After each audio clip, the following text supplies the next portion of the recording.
تو اس کی ضرورت ہوتی ہے کہ ان کی طرف توجہ کی جائے، التفات رکھا جائے، تاکہ اگر وہ ایمان لے آئے تو اس سے ایمان کو بھی تقویت ہو، اسلام کو تقویت ہو، مسلمانوں کو بھی فائدہ پہنچے۔ دوسری طرف یہ اندیشہ ہوتا ہے کہ غرباء کا دل نہ دکھے۔ تیسری طرف یہ کہ لوگ یہ نہ سمجھیں کہ یہ بھی زیادہ جو ہے مدارات کرتے ہیں اور زیادہ التفات کرتے ہیں امراء کی طرف، اہم لوگوں کی طرف، گویا کہ ان کی نگاہوں میں بھی دنیا کی انہی چیزوں کی وقت ہے، انہی چیزوں کی اہمیت ہے۔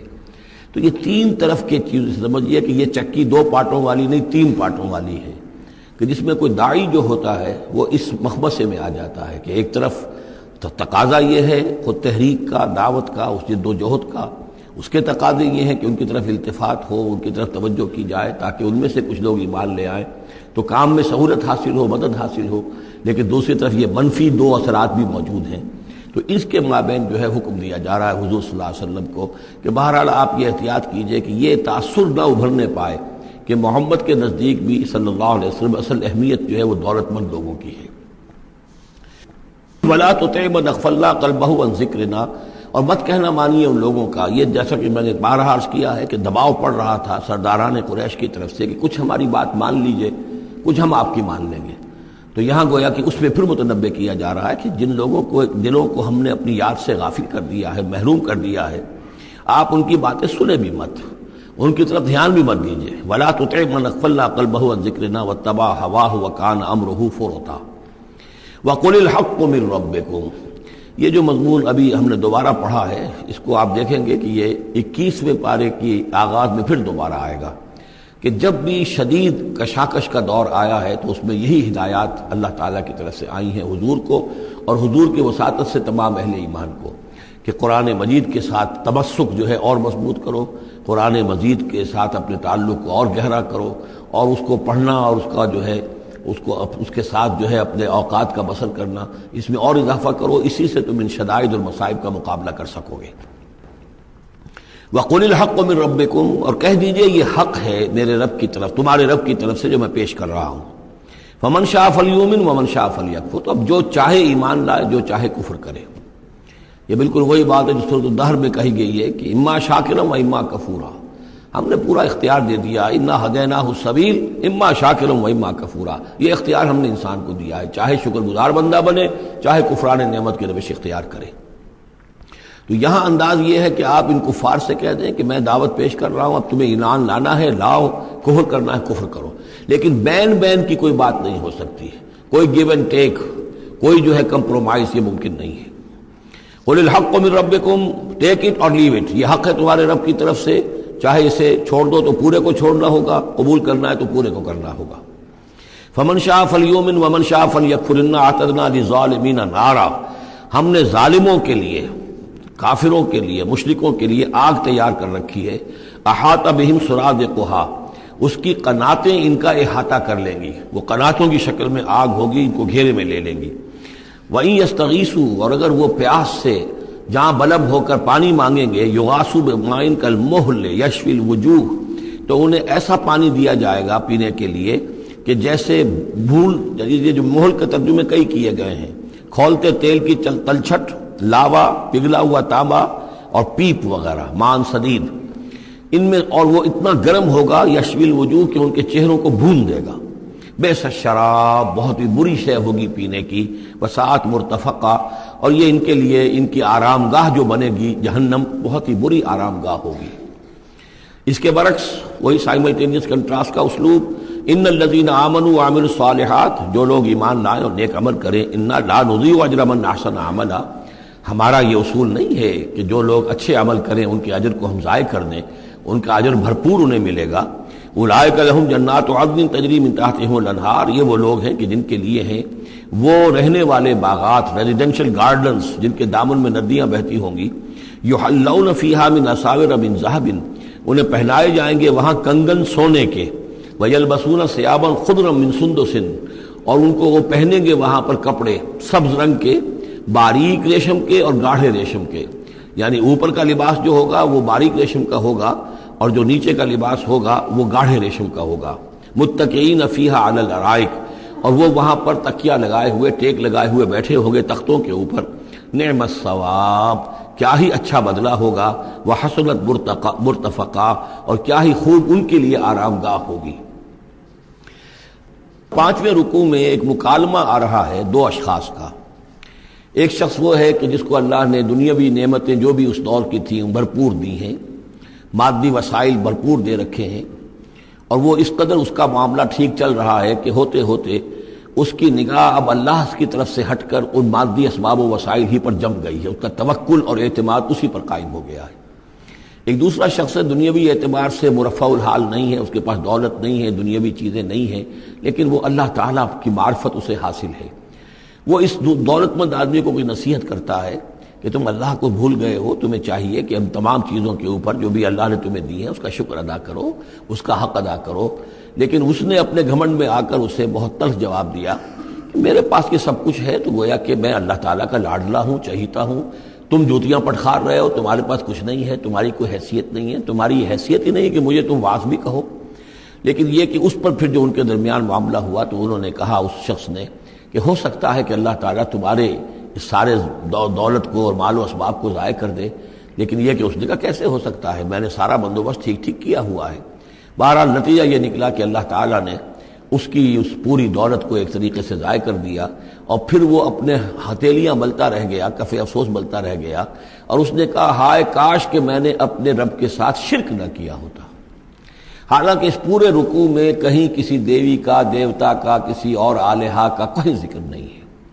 تو اس رکوع میں سمجھنے کی بات یہ ہے کہ ایک شرک ہے مادہ پرستی کا شرک، مادی اسباب و وسائل پر اتنا تکیہ ہو جائے، اتنا توکل ہو جائے، اتنا اعتماد ہو جائے کہ پھر اللہ تعالیٰ کو انسان بھول جائے، مسبب الاسباب پر سے نگاہ ہٹ جائے، اور وہ سمجھے کہ سارا اعتماد اور توکل میرا ان مادی اسباب و وسائل پر ہے۔ تو یہاں گویا کہ اس نے ان مادی وسائل و اسباب ہی کو اپنا معبود بنا لیا ہے۔ تو یہ شرک ہے جو اس دور کا سب سے بڑا شرک ہے۔ اس دور میں بت پرستی کا شرک بہت کم رہ گیا ہے، اب ستارہ پرستی کا شرک کہاں رہ گیا ہے؟ کون لوگ ہیں جو ستاروں کو پوجتے ہیں؟ اب تو انسان سمجھتا ہے ستاروں تک تو ہم پہنچ ہی جائیں گے، ہمارا علم تو پہنچ ہی چکا ہے، چاند تک ہم اتر آئے ہیں، اب چاند کو کون پوجے گا؟ یہ جو اب ساری جو ہے اب جو پوجا پاٹ ہو رہی ہے وہ تو مادہ پرستی کی ہے، وہ دولت کی ہے، وہ در حقیقت یا وہ نظریاتی طور پر وطن پرستی ہے، اس کا ایک شرک ہے۔ تو یہ اس دور کے شرک کو سمجھنا بہت ضروری ہے، اور یہ رکوع اس اعتبار سے کہ اس میں کسی دیوی دیوتا کا ذکر نہیں ہے۔ تو شرک کون سا کیا اس نے؟ وہ شرک یہی ہے کہ اس نے دنیاوی مال و اسباب اور مادی اسباب و ذرائع کے اوپر اپنے سارے توکل کو جو ہے اس کے ساتھ منسلک کر دیا، یہی گویا کہ اس کو معبود بنا لینا ہے۔ وَاضْرِبْ لَهُم مَثَلًا رَجُلَيْنِ، ان کے لیے بیان کیجئے دو اشخاص کی مثال۔ جعلنا لأحدهما جنتين من عناب، ان میں سے ایک کو ہم نے دیے تھے دو باغ انگوروں کے، وحففناهما بنخل، اور ان دونوں کو گھیرے میں لیا ہوا تھا کھجوروں کے درختوں نے۔ اب دیکھیے کہ انگوروں کی بیلیں ہیں، اور چونکہ ادھر ادھر سے ہوا تیز نہ آئے تو کھجوروں کے جھنڈ جو ہیں وہ چاروں طرف لگے ہوئے ہیں، تاکہ ان کے مابین جو اس کی انگوروں کی بیلیں ہیں وہ بڑی محفوظ ہیں۔ وجعلنا بینہما زرعا، ان کے درمیان کھیتی بھی تھی، یعنی یہ کہ اناج کا سامان بھی ہے اور انگوروں کی بیلیں بھی ہیں، اور یہ کہ کھجوروں کے درخت بھی ہیں۔ کلتا الجنتین آتت اکلہا، اور وہ دونوں باغات اپنا پھل دیتے تھے، ولم تظلم منہ شیئا، سال بسال پھل آ رہا ہے، سال ہر سال ہو گئے، ہر سال پھل آ رہا ہے، اس میں کوئی کمی نہیں کرتے تھے۔ جب یہ چیز چلتی رہتی ہے تو آدمی کا خود بخود ایک توکل جو ہے وہ اس چیز کے ساتھ وابستہ ہو جاتا ہے، وہ بھول جاتا ہے کہ اس کی اللہ تعالیٰ کے فضل و کرم سے ہے یا اللہ کے اذن سے ہے، بلکہ یہ کہ وہ انہی چیزوں کو سمجھ بیٹھتا ہے کہ یہ دائم ہے اور قائم ہے۔ وَفَجَّرْنَا خِلَالَهُمَا نَهْرًا، اور ہم نے ان کے مابین ایک نہر بھی نکال دی تھی، آب پاشی کا بھی پورا نظام موجود ہے۔ وَكَانَ لَهُ ثَمَرٌ، اور اس کے میوے بھی تھے، یعنی یہ بھی تھا کہ باغ جو ہے پھلا ہوا اس وقت، انگور بھی ہیں اور کھجور بھی جو ہے درخت جو ہیں لدے ہوئے ہیں۔ اور ایک اس کا مفہوم یہ بھی ہے میرے نزدیک جو زیادہ راجح ہے کہ اس کو اولاد بھی اللہ نے خوب دی تھی۔ جیسے درختوں پر پھل لگتا ہے تو انسان کے لیے اس کی اولاد جو ہے اس کے پھل کی حیثیت رکھتے ہیں، تو گویا کہ اس کو اولاد بھی ملی تھی۔ فقال لصاحبہ وہو یحاورہ، تو کہا اس نے اپنے ساتھی سے، ان سے وہ گفتگو کر رہے تھے، آپس میں گفتگو کر رہا، انا اکثر منک مالا واعز نفرا، میں تم سے کہیں بڑھ کر ہوں مال میں اور نفری میں۔ اب یہ نفری کے حوالے سے میں نے کانا لہو ثمر، اس کے بیٹے بھی تھے، اولاد بھی تھی، تو اس کے حوالے سے وہ نفری کی بات بھی کر رہا ہے، میرے بازو بھی بہت ہیں۔ وَدَخَلَ جَنَّتَهُ، اور وہ داخل ہوا اپنے باغ میں، وَهُوَ ظَالِمٌ لِنَفْسِهِ، اور وہ اپنے جان پر ظلم کر رہا تھا، یعنی اسی گمراہی کے اندر مبتلا تھا، قال ما اظن ان تبید هذه ابدا، انہوں نے کہا میں نہیں سمجھتا کہ یہ باغ بھی کبھی اجڑ سکتا ہے۔ کیا مجھے دھمکا رہے ہو کہ اللہ تعالیٰ جو ہے کہیں تم میری یہ دولت سلب نہ کر لے؟ دیکھو میں نے کھجوریں کس حساب سے یہاں پر لگائی ہیں کہ کوئی اگر آئے بھی، کوئی باد سرسر آئے یا کوئی اور بھی ہوا کا تیز لو کے جھونکے آئیں تو وہ میری انگوروں کے بیلوں تک نہ پہنچے۔ یہ گویا کہ سینٹینلز کھڑے ہوئے ہیں، کھجور کے درخت جو ہیں وہ روک رہے ہیں۔ پھر میں نے یہاں پہ آبپاشی کا نظام ہے، نہر چلی ہوئی ہے۔ ما اظن ان تبید هذه ابدا، میں نہیں سمجھتا کہ میرا یہ باغ جو ہے کبھی یہ کہ برباد بھی ہو سکتا ہے۔ وما اظن الساعة قائمة، اور یہ جو تم قیامت وغیرہ کی بات کر رہے ہو، اول تو میرا گمان نہیں ہے کہ کوئی قیامت کھڑی ہونے والی ہے۔ وما اظن الساعة قائمة، میں نہیں سمجھتا کہ یہ قیامت ہونے والی، ہاں ڈکوسلے سے ہیں، کچھ بڑوں سے سنا تو ہے۔ اور یہ کہ وَلَئِن رُدِدتُّ إِلَىٰ رَبِّي، اگر مجھے لوٹا ہی دیا گیا اپنے رب کے پاس، لَأَجِدَنَّ خَيْرًا مِّنْهَا مُنقَلَبًا، تو مجھے وہاں لازماً ملے گا بہت بہتر لوٹ کر۔ اب اس کے اندر ایک فلسفہ ہے ان کا کہ جب اللہ نے مجھے یہاں دیا، اللہ کے وہ منکر نہیں تھے، اللہ نے مجھے یہاں دیا ہے تو اس کا مطلب یہ کہ میں چہیتا ہوں، لاڈلا ہوں، یا اللہ نے مجھے صلاحیتیں دی ہیں، میں نے بڑی عمدہ پلاننگ کر کے باغ بنائے ہیں، سارا اس کا بندوبست کیا ہے، تو یہ میری جو صلاحیت ہے، یہ اللہ کی دی ہوئی جو میرے اندر ہے، یہ جو خیر ہے، یہ کہاں چلا جائے گا؟ آخرت میں بھی مجھے پھر ملے گا اور اس سے بہتر ملے گا، اور تم جیسے یہاں جوتیاں پٹخار رہے ہو ایسے وہاں پٹخارو گے۔ وَلَئِن رُدِدتُّ إِلَىٰ رَبِّي، اگر بالفرض ہو ہی گیا ایسا، لوٹا ہی دیا گیا میں اپنے رب کی طرف، لَأَجِدَنَّ خَيْرًا مِّنْهَا مُنقَلَبًا، تو اس سے بھی بہتر مجھے وہاں پر ملے گا۔ قال له صاحبه، اب اس اللہ کے بندے نے جو نیک بندہ تھا کہا اس سے، اس کے ساتھی نے، وَهُوَ يُحَاوِرُهُ، اور ان سے گفتگو کر رہا تھا، أَكَفَرْتَ بِالَّذِي خَلَقَكَ مِن تُرَابٍ، کیا تو نے کفر کیا اس ہستی کا جس نے تجھے مٹی سے بنایا، ثُمَّ مِن نُطْفَةٍ، پھر پانی کی گندے پانی کی بوند سے بنایا، ثُمَّ سَوَّاكَ رَجُلًا، پھر تجھے ایک پورا انسان بنا کر کھڑا کر دیا۔ اب یہاں اور تجھے کفر کون سا کیا؟ یعنی یہ کہ وہ رب مان رہا ہے اللہ کو، اور رب کے ساتھ اس نے کسی اور کا ذکر نہیں کیا ہے۔ مطلب یہ کہ آخرت کا انکار در حقیقت اللہ کا انکار ہے۔ اگر تم آخرت کے بارے میں جو کہہ رہے ہو کہ نہیں میں نہیں سمجھتا کہ یہ کوئی ہونے والی بات ہے، تو چاہے تم اللہ کو اقرار کر رہے ہو، لیکن حقیقت میں اگر آخرت کو نہیں مانتے تو گویا کہ اللہ کا انکار ہے۔ لَٰكِنَّهُ اللَّهُ رَبِّي، لیکن جہاں تک میرا معاملہ ہے، میں نے تو اللہ کو اپنا رب مانا ہوا ہے، وہی میرا مالک ہے، آقا ہے۔ وَلَا أُشْرِكُ بِرَبِّي أَحَدًا، اور میں اپنے رب کے ساتھ کسی کو شریک نہیں ٹھہراتا۔ وَلَوْلَا إِذْ دَخَلْتَ جَنَّتَكَ قُلْتَ مَا شَاءَ اللَّهُ، اور کیوں نہ ایسا ہوا کہ اللہ کے بندے جب تو اپنے باغ میں داخل ہوا، تو نے باغ دیکھا پھلا ہوا ہے، ہرا بھرا ہے، ہر طرف منظر جو ہے بڑا دل خوشکن منظر ہے، تو کہتا ما شاء اللہ۔ یہ پھر وہی مجلسی کلمہ آ گیا جس میں توحید کوٹ کوٹ کر بھری ہوئی ہے، ما شاء اللہ، یہ جو اللہ نے چاہا، جو اللہ نے چاہا، یہ سب اس کے فضل و کرم سے ہے۔ لا قوت الا باللہ، کوئی طاقت نہیں ہے اللہ کے سوا۔ اگر اللہ کی طرف سے یہ بات نہ ہوتی تو میرے اندر کوئی صلاحیت نہیں تھی، اللہ ہی کی ہے، در حقیقت یہ دین ہے اسی کی عطا ہے۔ ان ترن انا اقل منک مالا و ولدا، اگر تم دیکھ رہے ہو کہ میں تم سے کم ہوں مال میں بھی اور اولاد میں بھی، فعسى ربی ان یؤتینی خیرا من جنتک، تو مجھے تو اپنے رب کے بارے میں یہ یقین ہے کہ وہ جب چاہے مجھے تیرے باغ سے بہتر باغ دے سکتا ہے۔ وَيُرْسِلَ عَلَيْهَا حُسْبَانًا، اور تیرے باغ کے اوپر وہ کوئی اوپر سے کوئی لو کا جھونکا ایسا بھیج سکتا ہے، من السماء، آسمان سے، فَتُصْبِحَ صَعِيدًا زَلَقًا، کہ یہ پورا باغ جو ہے یہ جو ایک ایسا چٹیل میدان ہو کر رہ جائے کہ یہاں کوئی درخت رہے نہ بیلے رہے۔ معلوم ہوا کہ ہر چیز جب آنکھ کھلی گل کی تو موسم تھا خزاں کا، یہ ہو سکتا ہے، عین ممکن ہے۔ اور یصبح ماؤہا غوراً، یا اللہ آسمان سے کوئی ایسی نہ بھی بھیجے کوئی چیز بلا، تو اس کا پانی ہی جو تمہارا یہ جو چشمہ چل رہا ہے، وہ پانی ہی اگر زمین کے اندر گہرا اتر جائے، یہ چشمہ خشک ہو جائے، فلن تستطیع لہ طلبا، اور پھر تو پانی کہیں سے لا نہ سکے، تو یہ باغ خود بخود اچڑ جائے گا۔ یہ سارے امکانات ہیں، مسبب الاسباب نے تمہارے لیے اس وقت سارے اسباب جمع کر رکھے ہیں، جب چاہے گا ان میں سے کسی ایک سبب کی بھی اگر تناب کھینچ لے تو یہ سارا معاملہ جو ہے یہ تو شیش محل کی طرح کا ہے، ایک ہی جو پتھر ہے وہ اس سب کو چکنا چور کر دے گا۔ وَأُحِيطَ بِثَمَرِهِ، معلوم ہوتا ہے کہ وہ بہت ہی کوئی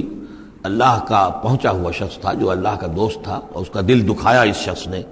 جس کو تانا دیا اسے انا خیر من کہ انا اکثر منک مالا و ولدا، تو اس حوالے سے اس کا دل دکھا ہے۔ اور یہ جان لیجئے کہ کسی اللہ والے کا من عادى لي وليا فاذنته للحرب، تو تو ایک حدیث قدسی ہے، جو شخص میرے کسی ولی کے ساتھ دشمنی کرے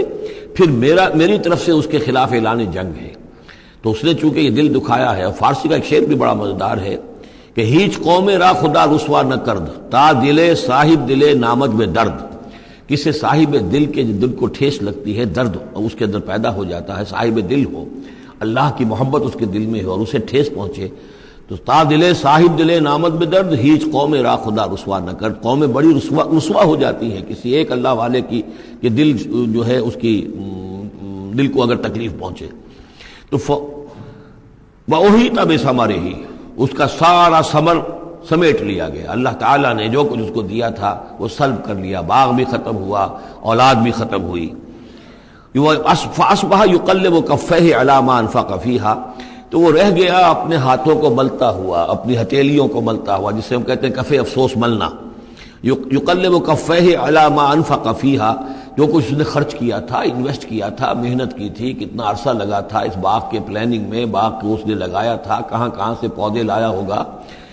ما انفق فیہا وہی خاویۃ علی عروشہا، اور وہ باغ جو ہے گرا پڑا ہوا تھا اپنی چھتریاں کے اوپر، کیونکہ جو انگور کی بیلیں ہوتی ہیں وہ ٹٹیاں ہوتی ہیں، چھتریاں ہوتی ہیں، وہ سب اوندھی پڑی ہیں۔ وَيَقُولُ يَا لَيْتَنِي لَمْ أُشْرِكْ بِرَبِّي أَحَدًا، اور اس وقت وہ کہہ رہا تھا ہائے میری شامت، کیا کاش کہ میں نے اپنے رب کے ساتھ شرک نہ کیا ہوتا۔ اب یہ کون سا شرک ہے؟ اس پوری اس گفتگو کے اندر کہیں کسی دیوی کا، دیوتا کا، کسی کا ذکر نہیں ہے، کسی کی شفاعت کا ذکر نہیں ہے۔ یہ ہے ہمارا آج کا نقشہ مادہ پرستی کا، آج کی ہماری ذہنیت جو ہے پوری کی پوری اس رکوع کے اندر موجود ہے۔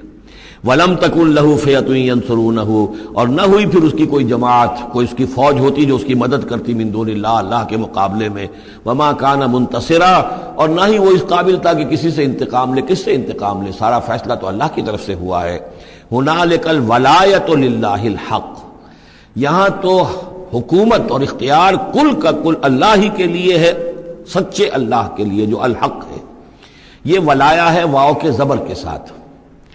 والی کہتے ہیں حاکم کو، مالک کو والی، والی سے ولایا بنتا ہے۔ ولی کہتے ہیں دوست، پشت پناہ، اور اس سے ولایا بنتا ہے، ولایت باہمی۔ اللہ ولی الذین آمنوا یخرجہم من الظلمات الی النور، اور الا ان اولیاء اللہ لا خوف علیہم ولا هم یحزنون، یہ ولایت ہے واو کے زیر کے ساتھ۔ اور والی ہونا کسی کا، فلاں ملک کا والی فلاں تھا، یعنی وہاں کا حکمران تھا، بادشاہ تھا، تو یہاں کی بادشاہی، یہاں کا اختیار، هنالک الولایۃ للہ الحق، کل ولایت اللہ ہی کے ہاتھ میں ہے۔ ہوا خیر ثوابا و خیر عقبا، یقیناً وہی بہتر ہے انعام دینے والا، اور وہی بہتر ہے نتیجے کے اعتبار سے، عاقبت کے اعتبار سے۔ وَاضْرِبْ لَهُم مَثَلَ الْحَیَاةِ الدُّنْیَا، اور ان کے لیے ذرا بیان کیجئے ایک مثال دنیا کی زندگی کے لیے۔ کَمَاءٍ أَنزَلْنَاهُ مِنَ السَّمَاءِ، جیسے پانی کہ ہم نے اتارا آسمان سے، فَاخْتَلَطَ بِهِ نَبَاتُ الْأَرْضِ،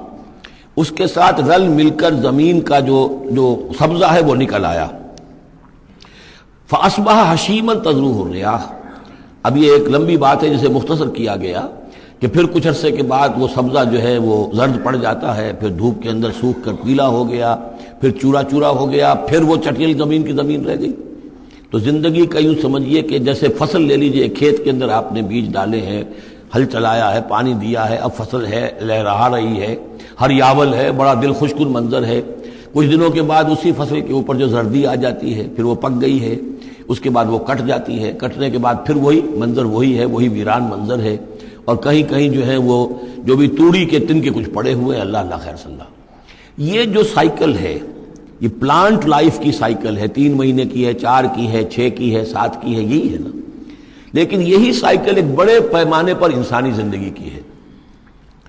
ایک بچہ پیدا ہوا، اس وقت جو ہے بڑی خوشیاں منائی گئیں، پھر وہ بڑا جوان ہوا، قوی ہوا، طاقت والا ہوا، پھر اس کے اوپر ادھیڑ ابھر آ گئی، بال میں سفیدی آ گئی، چہرے پر جو ہے وہ جھریاں پڑنی شروع ہوئیں، اس کے بعد پھر اس پر موت وارد ہوئی، پھر اسے قبر میں اتار دیا گیا، وہ مٹی سے تھا اور مٹی میں جا کر مل گیا۔ ایک ہی سپین ایک چل رہا ہے، سائیکل چل رہا ہے۔ یہ انسانی زندگی کا سائیکل ہے، اور یہ جو نباتاتی زندگی کا سائیکل ہے، فرق اس میں کچھ نہیں ہے۔ اوپر سے پانی آیا اور زمین کا سبزہ نکل آیا، اوپر سے روح آئی ہے، اور ہمارے یہ اجساد اس زمین سے نکلے ہوئے ہیں، ان دونوں نے مل کر ہمیں اس حیات دنیاوی کی ایک شکل دے دی ہے۔ روح اوپر سے آئی ہے، زمینی شے نہیں ہے۔ بولے روح من امر ربی، اور یہ کہ زمینی طور پر جو بھی کچھ ہے، جو نظام ہے یہاں کا، اس میں یہ ہمارا جسم بنتا ہے اپنے ماؤں کے پیٹوں میں، اور پھر یہ روح کے ساتھ مل کر اس دنیا کی زندگی کے اندر ایک جو ہے ایک وقفہ امتحان جو ہے اس کو بسر کر رہا ہے۔ وَضْرِبْ لَهُم مَثَلًا الْحَيَاةِ الدُّنْيَا، ان کے لیے دنیا کی زندگی کی مثال بھی بیان کیجئے، كَمَاءٍ أَنزَلْنَاهُ مِنَ السَّمَاءِ، جیسے کہ پانی جو ہم نے اتارا آسمان سے، فَاخْتَلَطَ بِهِ نَبَاتُ الْأَرْضِ،